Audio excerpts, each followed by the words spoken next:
Hello बच्चों, चलिए प्रश्न को पढ़ते हैं। ऑक्सीश्वसन में 1 ग्राम ग्लूकोज अणु के पूर्ण ऑक्सीकरण से ऊर्जा का शुद्ध लाभ होता है, अथवा एक ग्लूकोज अणु के ऑक्सीकरण द्वारा यूकेरियोट्स में एटीपी का शुद्ध लाभ होता है। पहला विकल्प है 2 एटीपी, दूसरा है 36 एटीपी, तीसरा है 38 एटीपी और चौथा और आखिरी विकल्प है 15 एटीपी।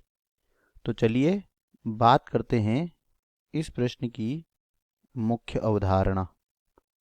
और हमें यहाँ पर प्रश्न में पूछा गया है कि ऑक्सीश्वसन में 1 ग्राम ग्लूकोज अणु का जब पूर्ण ऑक्सीकरण होता है, 1 ग्राम ग्लूकोज जो होता है,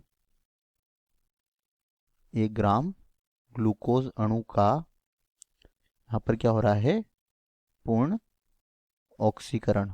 और पूर्ण ऑक्सीकरण का अर्थ है कि यहाँ पर यह क्रिया जो है क्या हो रही है, यहाँ पर जो श्वसन हो रहा है वह ऑक्सीजन की उपस्थिति में हो रहा है, क्योंकि ऑक्सीजन की उपस्थिति में ही भोज्य पदार्थ का पूर्ण ऑक्सीकरण होता है।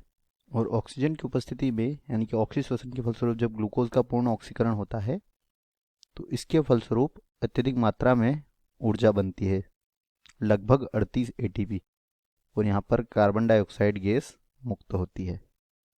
बच्चों, यहाँ पर प्रश्न के दूसरे भाग को अगर हम देखें तो ग्लूकोज के एक अणु के ऑक्सीकरण से यूकेरियोट्स में एटीपी शुद्ध लाभ होता है। तो बच्चों जो यूकेरियोट्स होते हैं उनमें, और बच्चों इसके फलस्वरूप 38 एटीपी अणु का निर्माण होता है। तो अगर बात करें यहाँ पर विकल्पों की तो पहला दिया गया है 2 एटीपी। और बच्चों 2 एटीपी कब बनते हैं?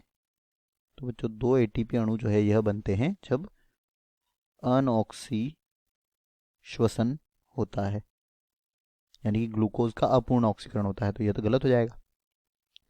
इसके बाद दूसरा है 36 एटीपी, जो यह भी गलत होगा, क्योंकि जब ग्लूकोज का पूर्ण ऑक्सीकरण होता है तो इसके फलस्वरूप 38 एटीपी बनते हैं।